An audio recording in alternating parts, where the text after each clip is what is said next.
내 생각이 나의 운명을 결정합니다 하는 제목으로 말씀을 드리겠습니다. 제가 몇 년 전에 네팔을 갔다가 겐지스 강 상류에 있는 그 공동묘지와 화장터를 공동묘지가 아니고 화장터를 갔습니다. 근데 제가 그때 간 지가 몇 년이 됐는데도 잊혀지지 않는 기억이 있어요. 그게 뭐냐면 너무 충격적이어서 그렇습니다. 힌두교에서는 겐지스 강을 성수라고 하여서 태어나면 거기서 목욕을 시키고 거기서 그 종교의식을 그물로 하고 그 물을 마시고 또 죽으면 시체를 겐지스 강가에다가 발을 이렇게 한참 동안 담가놨다가 이제 그게 이제 죄를 씻는다고 생각하는 거예요. 끄집어 올려서 그 바로 옆에 있는 노상에다가 이렇게 장작을 올려놓고 그 위에 시체를 놓고 태우는 거예요. 그래서 태우다가 뭐 장작이니 지피니 이래가지고 보이는 데서 그대로 태우다가 돈이 좀 많은 사람들은 다 태워서 재를 만들어서 그 재와 함께 그 강에다가 다 흩어버리는데, 돈이 좀 적고 아예 돈이 없는 분들은 그냥 시체 자체를 그 물에 던져요. 근데 한 번은 그 태우지 않는 시체가 내 눈앞에 들어왔는데 그 던져진 지가 며칠이 됐는지 배가 푹 불러 올라 있더라고요. 근데 까마귀가 그 배에서 내려앉아 창자를 뜯어먹는 모습을 보면서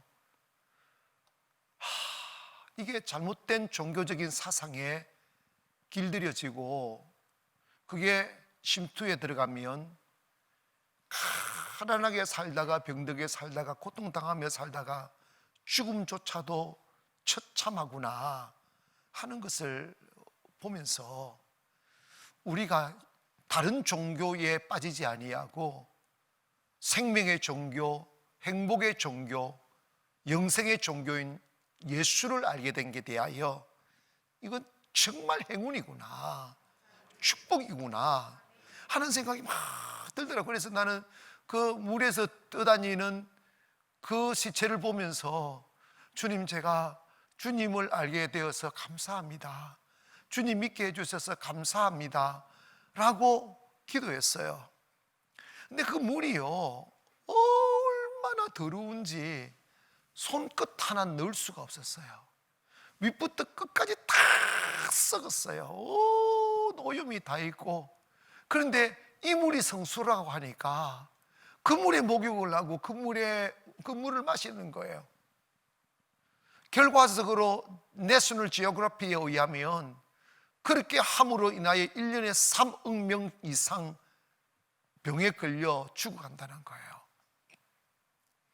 여러분, 기독교는 사람을 자유케 하고 잘되게 하고 축복하고 건강케 하는 종교입니다. 그래서 갈라디아 5장 1절에 그리스도께서 우리를 자유롭게 하려고 자유를 주셨으니 그러므로 굳건하게 서서 다시는 종의 멍에를 매지 말라고 그랬어요. 여러분, 예수님의 피가 우리에게 자유를 주시고 건강을 주시고 생명을 주심을 믿기를 바랍니다. 그런데 우리가 하나님의 자녀인 것을 어떻게 증명하는가에 대하여 로마서 8장 9절에 만일 너희 속에 하나님의 영이 거하시면 너희가 육신에 있지 아니하고 영에 있나니 누구든지 그리스도 영이 없으면 그리스도의 사람이 아니라고 했고, 무릇 하나님의 영으로 인도함을 받는 사람은 곧 하나님의 아들이라고 말씀했어요. 그러니까 내가 구원받은 하나님의 자녀인 것은 하나님의 영을 받아 하나님의 자녀이고, 내가 하나님의 영을 받았다는 것을 증명하는 것은 성령의 인도함을 받을 때 증명된다는 것입니다. 그러니까 하나님의 자녀들은 육신에 있지 않고 영에 있는 거죠. 육의 사람들은 자신의 욕심과 이익을 쫓아 살아가지만 영의 사람은 자신의 이익과 욕심보다는 하나님의 뜻을 우선하고 하나님의 영광을 우선하며 사는 사람임을 기억하기를 바랍니다. 여러분, 로마서 8장 5절에 보면 육신을 따르는 자는 육신의 일을, 영을 따르는 자는 영의 일을 생각한다고 그랬어요. 그러니까 여기에서 생각이 얼마나 중요한지 모릅니다. 사람의 운명을 결정하는 것은 생각인데, 우리가 이 생각을 아름답게 하고 생각을 건강하게 하고 생각을 믿음으로 하는 훈련이 되어져야 됩니다. 여러분, 내가 어떤 생각을 할지라도 처음에는 우리가 그 내용을 알지 못하고 여러 면을 보면 불안하기도 하지만, 육신의 생각은 사망이지만 성령의 생각은 생명과 평안입니다. 여러분의 마음에 처음엔 길을 몰라서 하다가 좀 지나면서 마음이 평안해지면 그게 주님의 생각이에요. 여러분, 사람이 왜 생각을 건강하게 지혜롭게 아름답게 해야 되느냐 하면, 내 생각이 나의 삶과 죽음을 결정한다는 거예요. 로마서 8장 5절에 보니까 육신을 따르는 자는 육신의 일을, 영을 따르는 자는 영의 일을 생각하나니 육신의 생각은 사망이요 영의 생각은 생명과 평안이니라. 육신의 생각은 하나님과 원수가 되나니 이는 하나님의 법에 굴복하지 아니할 뿐 아니라 할 수도 없습니다. 여기에 말씀 보면 육신의 생각은 하나님과 원수가 되고 육신의 생각은 사망이라고 그랬어요. 육신의 생각은 결국은 죽는다는 거예요. 그들의 마침은 육신의 일을 도모하는 사람들의 그들의 마침은 멸망이라고 빌립보서 말씀한 것처럼 내 욕심과 내 이익을 우선하며 판단하고 가는 사람들은 결국은 죽는다는 거예요. 그러나 하나님의 영을 따라 생각하고 영을 따라 살아가는 사람은 생명과 평안을 누린다는 것입니다. 오늘 여러분에게 놀라운 하나님이 주시는 생명과 평안이 있기를 주님의 이름으로 축원합니다.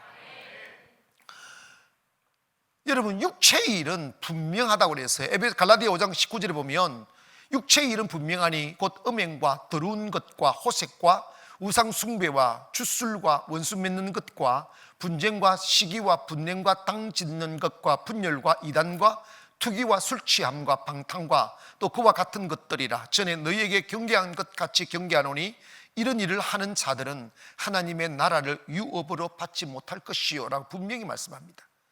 육신의 생각으로부터 나오는 것은 다 추악한 것입니다. 하나님 앞에 옳은 게 단 한 가지도 없어요.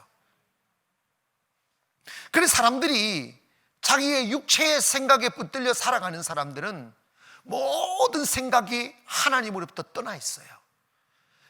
단장 눈으로는 이익이 되는 것 같은데 결과적으로는 손해보고 죽고 망한다는 것입니다. 그래서 이사야 55장 7절에 보면 악인은 그의 길을 불의한 자는 그의 생각을 버리고 여호와께로 돌아오라. 그리하면 그가 긍휼히 여기시리라. 우리 하나님께로 돌아오라. 그가 너그럽게 하신다고 하셨어요. 아멘 합시다. 여러분, 우리가 가장 중요한 것은 우리의 악한 생각이 들거든, 불안이 들거든, 두려움이 들거든, 미움이 들거든, 욕심이 들거든, 이 생각을 버려야 돼요. 그 생각이 우리 안에 오래 머물러 있지 못하도록 해야 됩니다. 우리는 가롯 유다를 배신자라고 말하는데, 우리를 떠나서 예수님의 제자들 중에 주님의 십자가 앞에서 예수님을 배신하지 않았던 사람은 단 한 사람도 없습니다. 다 오히려 더 베드로는 정말 주님의 목전에서 주님을 부인할 뿐 아니라 주님을 저주까지 하면서 주님을 배신했어요. 그런데 왜 가룟 유다는 죽고 베드로는 위대한 사도로 쓰임을 받았느냐? 그 차이는 이런 거예요. 우리도 살다 보면 육신의 생각에 쑥 들어오고 두려움도 쑥 들어오고 문제도 쑥 들어오고 악한 생각이 쑥 들어올 때 그것을 잘 처리를 해야 돼요. 그 생각에 빠져서 행동하게 되면 그 생각에 내가 생각의 결과에 대하여 내가 책임을 져야 돼요. 가룟 유다는 예수를 왜 배신했는가 깜짝 놀랄 말씀 하나가 있어요. 요한복음 13장 2절에 보면 마귀가 벌써 시몬의 아들 가룟 유다의 마음에 예수를 뭐라고 그랬어요? 팔려는 생각을 뭐 했다? 그러면 예수를 팔려고 했던 생각이 유다의 생각입니까? 마귀의 생각입니까? 근데 유다가 잘못한 게 있어요. 그게 뭐냐면 그 생각을 담고 행동한 거예요. 우리도 찰나적으로 마귀가 생각을 줘요. 육신에 욕심이 들어요. 그러나 그 생각에 몰입되어 행동하게 되면 결국은 내가 책임져야 되는 거예요. 베드로는 그렇게 주님을 3번씩이나 배신했지만 나중에 회개하고 위대한 사도가 된 것은 그 생각을 버린 거예요. 주는 그리스도시요 살아계신 하나님의 아들입니다 하는 생각을 받아들이면서 회개하고 털어내고 다시 주님께로 가니까 주님이 그를 다시 위대하게 쓰시는 거예요. 우리 그리스도인들은 그 어느 누구도 항상 거룩한 생각, 항상 건강한 생각만 할 수가 없어요. 왜냐하면 가룟 유다를 넘어뜨리듯이 마귀는 누구도 제한하지 아니하고 가리지 아니하고 생각으로 우리에게 공격해 들어와요. 공격해 들어올 때 잠시 두렵고 잠시 흔들리고 잠시 힘들었어도 정신을 차리고 결론은 하나님께로 돌아가고 하나님의 뜻을 구하고 아멘 합시다. 선하게 갈 수 있는 변화가 있어야 되는 거예요. 그래서 인생에서 가장 중요한 게 뭐냐면 생각을 건강하게 만들어가는 것. 그게 그 사람의 죽음과 삶을 결정하는 거예요.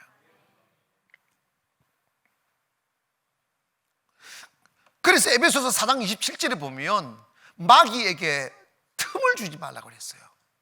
그런 생각이 딱 들어오면 사탄아 떠나가라. 아멘. 잠언 4장 23절에 보면 모든 지킬 만한 것 중에 더욱 내 마음을 지키라. 생명의 근원이 이에서 납니다. 생명의 근원, 모든 생명의 근원이 마음에서 나온다고. 마음이 어둡고 마음이 죽으면 죽은 거예요. 마음이 살아있고 할렐루야, 마음이 건강하면 다시 삶이 시작되는 거예요. 골로새서 3장 1절에 그러므로 너희가 그리스도와 함께 다시 살리심을 받았으면 위의 것을 찾으라. 거기는 그리스도께서 그 하나님 우편에 앉아 계시느니라. 위의 것을 생각하고 땅의 것을 생각하지 말라고 그랬어요. 여러분, 우리가 근심하고 염려하는 이유는 위의 것을 생각하지 아니하고 땅의 것을 생각하니까 근심하고 염려하는 거예요. 여러분, 이 땅의 일이 때로는 햇살이고 때로는 소낙비입니다. 때로는 기쁨이고 때로는 우울해요. 그러나 기쁨도 지나가고 우울도 지나가고 소낙비도 지나가고 햇살도 지나갑니다. 그러나 여러분, 우리가 그 찰나에 우리가 감정이 있으니까 마음도 흔들리고 생각도 흔들리고 감정도 흔들리지만 결국은 우리의 마음의 결론을 어디로 잡아가야 되느냐면 하나님의 세세토록 있는 하나님의 말씀으로 잡아가야 되는 거예요. 생각을 건강하게 하기를 원합니다. 우리는 왜 하나님께서 우리 집사님이 기도하실 때도 그러고 이게 어떤 사람 원망하고 이해하지 못하지만 이걸 그렇습니다. 지금 왜 하나님이 코로나로 이 민족과 세계를 괴롭히는지 우리 지금 이해하지 못해요. 단순하게 생각하면 하나님께로 돌아오게 하시기 위한 방법인 것은 그는 자명한 사실이지만 디테일하게 들어가면 왜 그러는지 모른다고. 하지만 세월이 좀 지나가면 명확하게 나타날 거라고요. 중요한 것은 이 어려운 시기에 우리의 생각을 건강하게 하고 믿음을 지키고 하나님 아버지 앞에 지켜나가야 될 그 믿음의 중심을 지켜가는 것, 그거 굉장히 중요한 것입니다. 그러므로 여러분의 생각을 아름답게 하십시오. 나는 하나님의 자녀다. 하나님은 나를 지키신다. 하나님은 나의 기도를 들으신다. 나의 미래는 하나님의 손에 있다. 하나님의 선택은 언제나 아름다우며 하나님의 결국은 언제나 선하시다. 하는 것을 생각하고 살아가면 여러분의 마음이, 생각이 살아나고 마음이 살아나면 몸도 살고 현실도 산다 이 말이에요.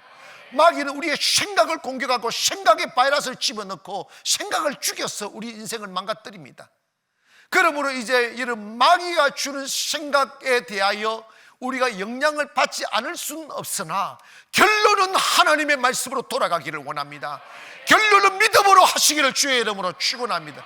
건강한 생각 말입니다. 하나님이 나와 함께 하신다. 두 번째로,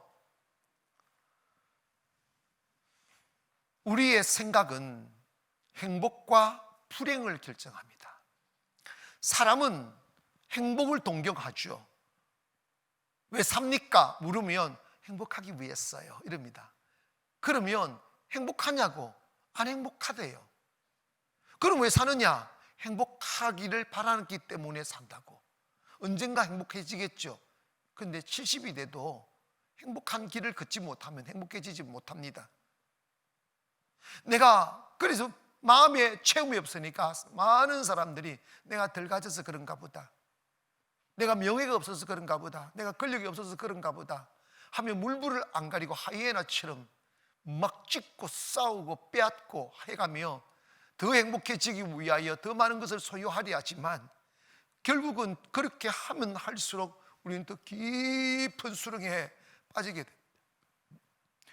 루이 14세가 인류에서 가장 많은 영광을 누리고 사치스럽고 모든 걸 하고 싶은 거 다 한 사람 중에 한 사람이 그분이에요.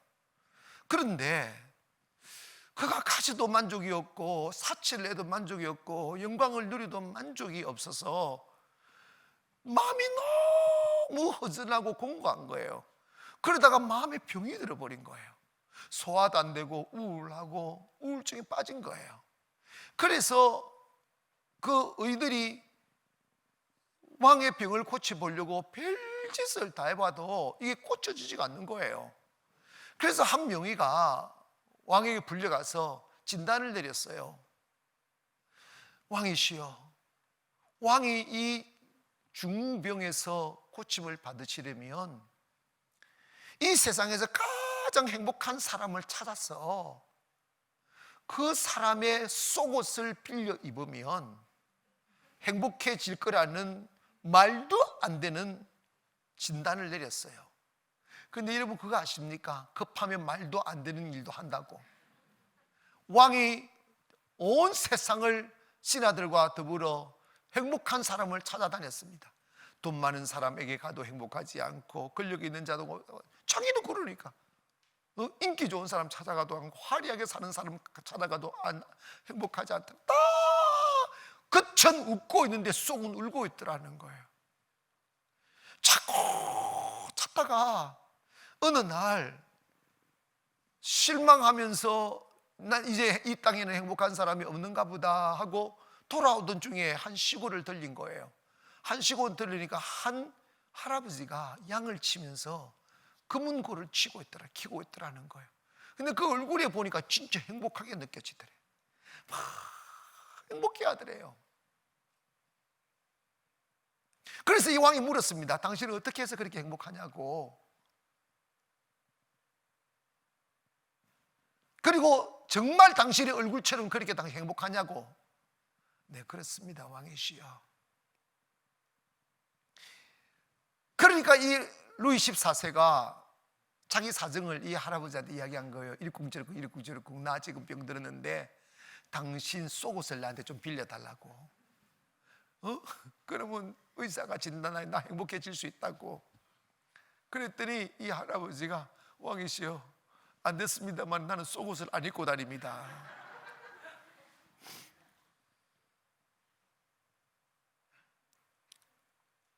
그래서 왕이 하는 말이 세상에 행복한 사람은 있어도 행복한 사람의 속옷은 없구나.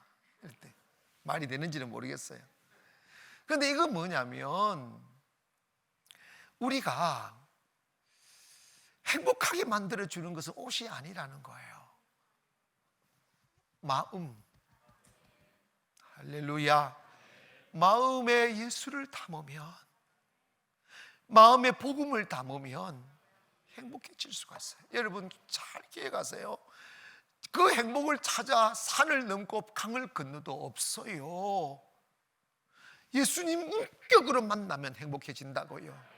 이 할아버지는 예수님을 만나서 행복하다는 거예요. 그 행복은 내 마음에 있다고. 그래서 솔로몬은 잠언 15장 13절에 마음의 즐거움은 얼굴을 빛나게 하여도 마음의 근심은 심령을 상하게 하시느니라. 여러분 마음이 괴로우면요, 화장품 아무리 때리 발라도 피부 덧난다? 사람요, 이게 마음고생 하룻밤만 딱 하면요 얼굴에 보여요.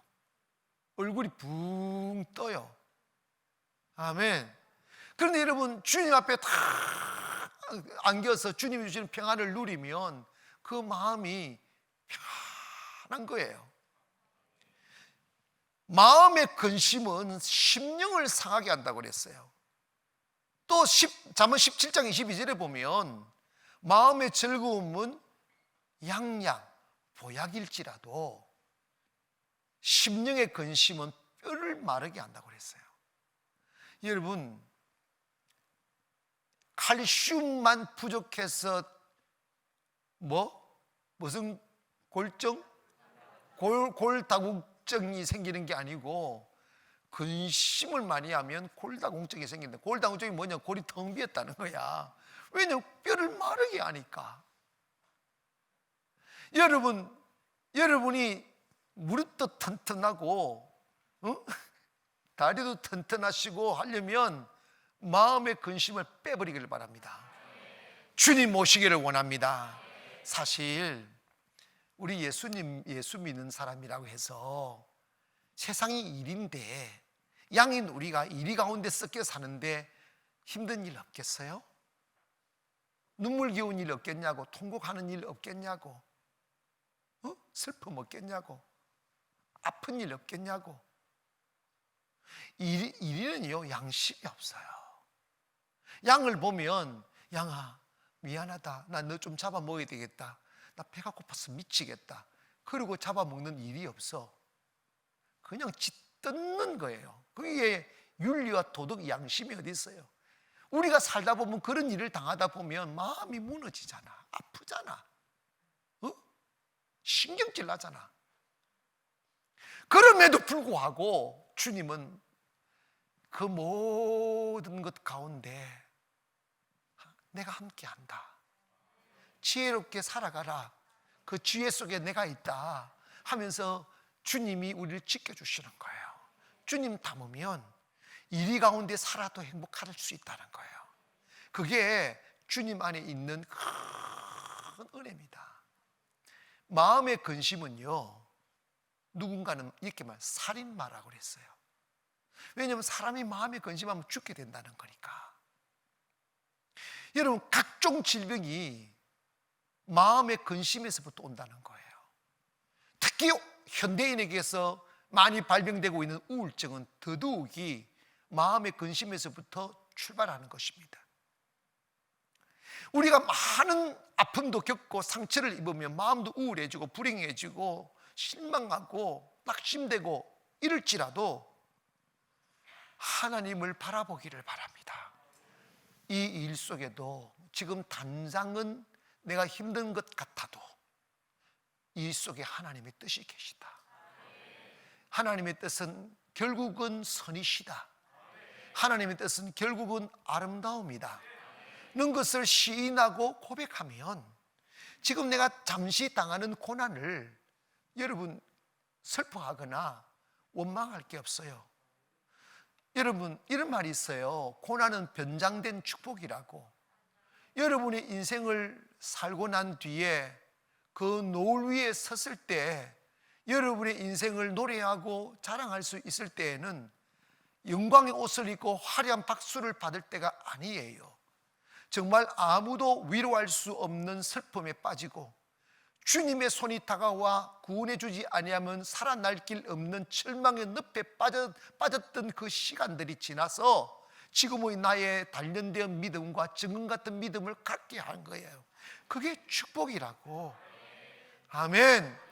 왜 하나님 교회가 이렇게 힘들어야 됩니까? 아닙니다. 이 속에도 하나님 뜻이 분명히 계실 거예요. 아멘. 지금은 답을 모르죠. 집을 끌고 믿음은요, 답을 알고 가는 게 아니에요. 믿음은 뭐냐? 오늘 하루하루를 주님의 뜻대로 가는 거예요. 오늘 하루라도 말씀의 정신으로 살아가는 거예요. 그래서 시간 지내놓고 나면 결국은 하나님의 아름다운 선이 이루어지고 결국은 하나님 위대하신 축복이 여러분에게 오실 거라고. 예수님은 요한복음 14장 1절에 너희는 마음에 근심하지 말라, 하나님을 믿으니 또 나를 믿으라고 했어요. 그리고 이 같은 세상의 제자들을 보내시면서 요한복음 14장 27절에 평안을 너에게 끼치노니 곧 나의 평안을 너에게 주노라. 내가 너에게 주는 것은 세상에 주는 것과 같이 아니하니라. 너희는 마음에 근심하지도 말고 두려워하지도 마라. 빌립보서 4장 6절에 아무것도 염려하지 말라. 다만 모든 일의 기도와 간구로 너희 구할 것을 감사함으로 하나님께 아뢰라. 그리하면 모든 지각에 뛰어난 하나님의 평강이 예수 그리스도 안에서 너희 마음과 생각을 지키시리라. 여러분, 우리의 생각을 행복하게 지키기를 원합니다. 좀 있으면 축복이 올 거라고, 좀 있으면 잘 될 거라고, 하나님 나 단련시키는 거라고. 할렐루야. 어느 돈 많은 복부인이 남편과 돈 문제 때문에 이혼을 했어요. 돈 많은 사람들은요, 주님 모르고 돈 많은 사람들은 돈이 우상이기 때문에 돈 때문에 불행해요. 어디 썼니? 여기 썼니? 적게 썼니? 많이 썼니? 더 달라? 못 준다? 싸우면서 맨날 돈 두고 돈 가지고 다투는 거예요. 그러다가 살 수가 없으니까 이혼을 했어. 이혼을 하니까 이 여자가 돈을 다 갖고 부자니까 남편 쫓아내고 혼자 이제 사는데 항상 스트레스고 항상 불안하고 항상 두렵고, 그래서 술 마시고 수면제 먹고 잠을 자고 이러는데, 그 집에서 시골에서 올라온 가정부가 그 집에서 작은 월급 받으면서 살면서도 얼굴이 싱글벙글하고 항상 웃고 찬송하고 그러는 거예요. 그래서 이 부인이 가정부한테 물었어요. 아니, 나는 돈도 있고 집도 가지고 주인은 나는 행복하지 않는데 왜 우리 집에서 가정부 하는 사람이 이렇게 행복하냐고. 그 이유가 뭘까요? 가정부가 이런 이야기했습니다. 저는 이 땅에 아무것도 가져온 것도 없고 또 아무것도 가진 것이 없을지라도 나는 주님 때문에 행복하다고. 결국은 주님께서 나를 축복하실 거라고, 그리고 더 나은 삶으로 이끌어 가실 것이며 행복을 지켜주실 거라고. 사랑하는 여러분, 우리가 행복을 세상에서 찾으면 망해요. 꼭 기억하세요. 행복은 세상에서 찾는 게 아니에요. 행복은 주님 안에 있습니다. 주님 만나면 있다고요. 찬송 중에 내 영혼이 은총 입어 가사 3절에 보면 이런 찬송이 있어요. 이런 가사예요. 우리 한번 불러볼까요? 높은 산이 거친 들이 조막이나 궁궐이나 내 주 예수 모신 곳이 그 어디나 하늘나. 다시 한번 높은 산이 거친 들이, 높은 산이 거친 들이 조막이나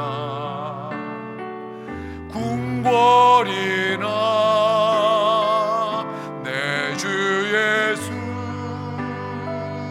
모신 곳이 그 어디나 하늘나. 할렐루야 할렐루야 찬양하세. 내 모든 죄 사함받고 주 예수와 동행하니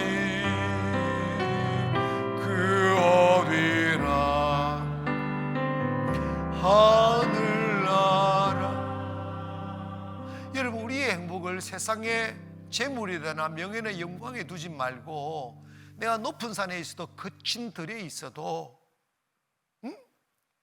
초막이나 궁궐에 있어도 내 주 모신 곳이 하나님의 나라다.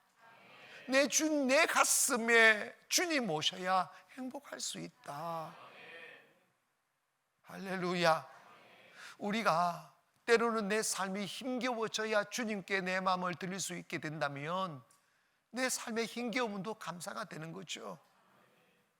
슬픔 당함이 내가 주님을 더 깊이 알 수 있는 길이라면 슬픔 당함이 감사가 되는 거죠.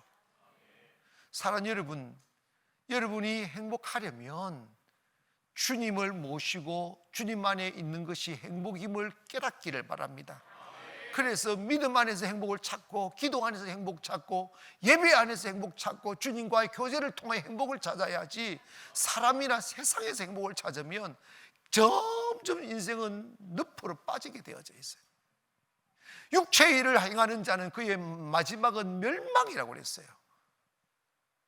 그러므로 오늘 여러분이 예수로 말미암아 행복하기를 주의 이름으로 축원하고, 마지막으로 우리의 생각이 성공과 실패를 결정한다는 거예요.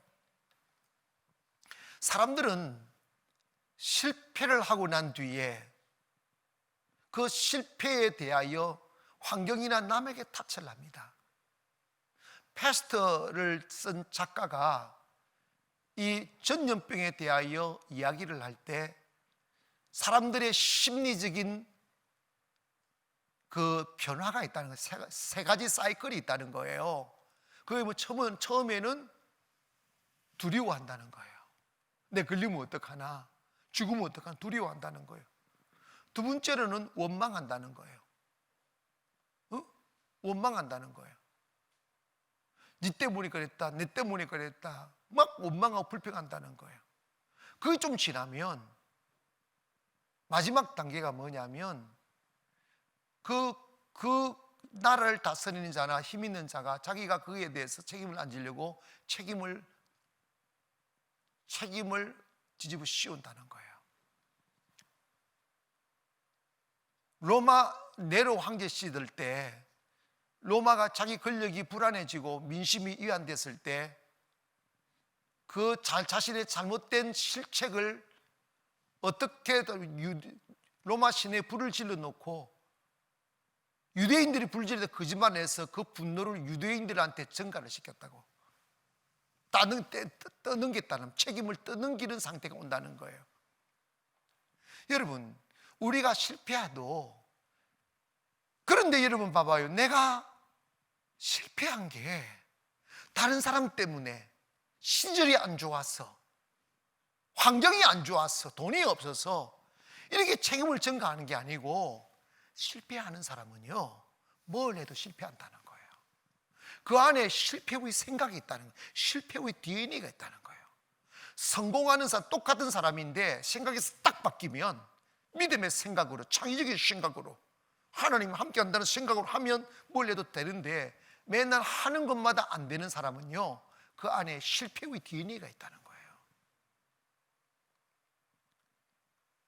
하나님의 생각은 창의적인 생각입니다. 성령은 창조의 영입니다. 그래서 성령이, 하나님의 영이 우리에게 임하시면 제일 먼저 하는 게 뭐냐면 우리의 생각을 창의적으로 바꿔줍니다.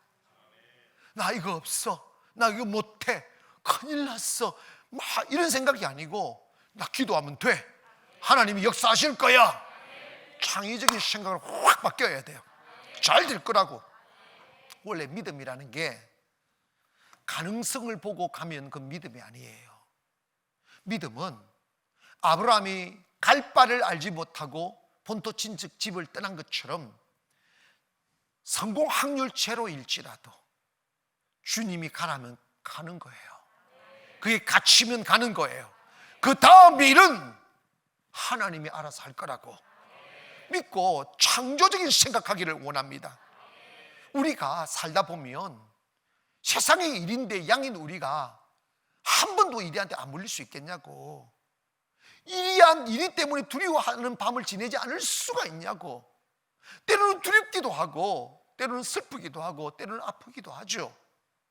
그러나 분명한 것은 그런 과정을 통하여 그 양같은 연약한 우리들의 믿음을 다지고 믿음을 정결케 하고 깨끗게 하고, 하나님이 가장 하시고자 하는 의도가 뭐 우리 안에 생각의 불순물을 제거하는 거예요. 불순물을 그래서 순도 100%의 순금을 만들어내기 위해서는 한 번씩 이래가 우리를 공격해야 돼요. 그런데 여러분, 하나님을 의지하는 사람은 순간적으로 기분은 나쁘고 아프고 두렵고 슬프기도 하지만 결국은 하나님은 그것을 선으로 만드심을 믿어 있기를 바랍니다. 그게 하나님의 방법이시다 이 말이에요. 그래서 성공 실패하는 사람은 사탄이 준 생각에 사로잡혀 사는 사람이에요. 그게 바로 유다예요. 모든 제자들도 사탄의 생각에 공격을 받았고 잠시 넘어졌기도 했고 잠시 배신도 했지만 다시 돌이키는 게 용기입니다. 이 세상 어느 누구가 올고등 생각을 하게, 여러분 사실은요, 여러분이 나이를 먹고 성인이 되면 무슨 일을 선택하려 할 때 얼마나 많이 고민하고 얼마나 많이 생각합니까? 이렇게 두드리고 저기 두드리고 이거 알아보고 저거 알아봐도 나중에는 실수할 때가 많이 있어요. 그 잘못된 선택이 너무나 많은 것을 잃어버리게 만들죠. 때문에 우리가 무엇을 세상을 살아갈 때 우리가 성공의 삶을 살아야 되는, 그러기 위해서는 하나님이 주시는 생각을 담아야 돼요. 긍정적인 생각하십시오. 믿음의 생각을 하십시오. 내가 강을 만났다고 원망하지 말고, 이리를 만났다고 원망하지 말고, 악한 자 만났다고 원망하지 말고, 경제적인 손실 봤다고 원망하지 말고, 이 속에도 하나님의 뜻이 계실 거라고 감사하며 나가기를 원합니다. 그리고 여러분의 마음에다가 잠시라도 악한 생각을 담아두지 마세요. 그게 망하는 비결이에요. 여러분이 정말 인생을 쫄따락 망치고 겐지스 강에다가 그 꾸중물에, 그 더러운 물에 발 담그고 그 되어서 거기서 그냥 진짜 가장 처참하게 인생을 마감하려면 악한 생각을 품고 살아보세요. 그럼 그렇게 돼요. 근데 진정한 그리스도인들은 뭐냐면 그 생각을 버리는 거야. 생각을 버리고 성령님이 내게 생각을 달라고, 주여 내가 성령님의 생각에 붙들려 살게 해달라고 그 기도해야 됩니다. 고백합시다. 주여 성령님의 생각에 따라 살아가게 하소서. 아멘. 성령을 받으면 성령은 창조의 영이기 때문에 우리에게 창의력을 줍니다. 사람은요, 이렇게 생각이 딱 열리면 세상이 보여요. 아멘. 하나님 눈 열어주셔야 됩니다. 마음 열어주셔야 됩니다. 사람은요, 자기가 보는 것만큼 살게 되어져 있어요. 성령은 진리의 영이고 성령은 지혜의 영이고 성령은 창의의 영이에요. 때문에 마귀의 생각을 품고 살면 결국은 인생은 망해요. 그게 수순이에요. 우리가 성공하려면 환경 탓하지 마세요. 성령님의 생각을 받아들이기를 바랍니다. 주님의 생각을 받아들이면 성공하게 되어서 있다 이 말입니다. 성경 말씀 중에 소망이라는 단어가 정말 아름다운 단어예요. 소망. 이게 뭐냐면 지금은 내가 망해서도, 지금은 내 고통 중에 있어도, 지금은 내가 어둠에 갇혀도 하나님이 다가오셔서 나를 건져주실 거라는 것이 소망이에요. 나아질 수 있다고. 성령님은 소망을 갖게 하십니다. 여러분의 포기되어진 인생을 다시 꿈꾸게 만들고 주저앉은 성도들에게 다시 일어나게 만들고, 그리고 이 힘겨운 세상 속에 살아가지만 이거 잠시 지나간다고 생각하시고 오늘 하루하루를 감사하게 사십시오. 하나님 감사합니다. 환난을 주셔서도 감사하고. 여러분 이렇게 보니까 코로나 이전이 참 행복했다고 생각되죠? 그런데 우리 그때 감사하지 못했잖아. 당연한 것처럼 생각했잖아. 다시 그것이 은혜로 돌아오기 위해서 다시 그것이 우리 일상이 되고 또 다시 우리의 꿈을 꾸고 마음껏 길거리에서는 어디서나 찬양할 수 있고 사람들 눈치 보지 않으려고 예수를 전할 수 있는 그날을 위해서 우리 생각을 맑게 하십시다. 하나님이 그날을 주실 거라고. 저도 사실은 마음이 진짜 때를 울고 싶었었어요. 이곳에 오셔서 다 예배를 드려야 되는데 영상 앞에서 집에서 예배 드리는 그 안타까움이 얼마나 클까 생각하면 가슴이 그냥 멍해져요. 그러나 분명한 것은 이거 갈 것입니다. 지나갑니다. 아멘. 이 어려운 시절을 감사함으로, 건강한 생각으로, 믿음의 생각으로, 성령이 주시는 생각으로 내 마음과 몸을 지켜내셔서 위기가 기회라는 말씀처럼 우리 성도들에게 놀라운 하나님의 축복과 성공의 영광이 올 줄 믿습니다. 생각에 달려 있어요. 나는 결코 실패하지 않는다. 나는 성공하게 되어서 있다. 나는 하나님의 은혜 입은 사람이다. 하나님의 축복 입은 사람이다. 이 생각하셔서 마귀가 우울하고 불안한 생각으로 공격해 올 때 그 마귀가 주는 생각에 몰입하지 말고 1분 이상 가지고 있으면 안 돼요. 가능하면 1초만 틀어버리면 더 좋고, 그래서 가장 중요한 게 내 마음의 생각을 건강하게 지켜내야 건강할 수 있고 행복할 수가 있고 성공할 수 있다 이 말입니다. 살아갈 수가 있단 말입니다. 오늘 저와 여러분의 생각 속에 아름다운 생각이 충만하기를 주님의 이름으로 축원합니다. 기도하겠습니다.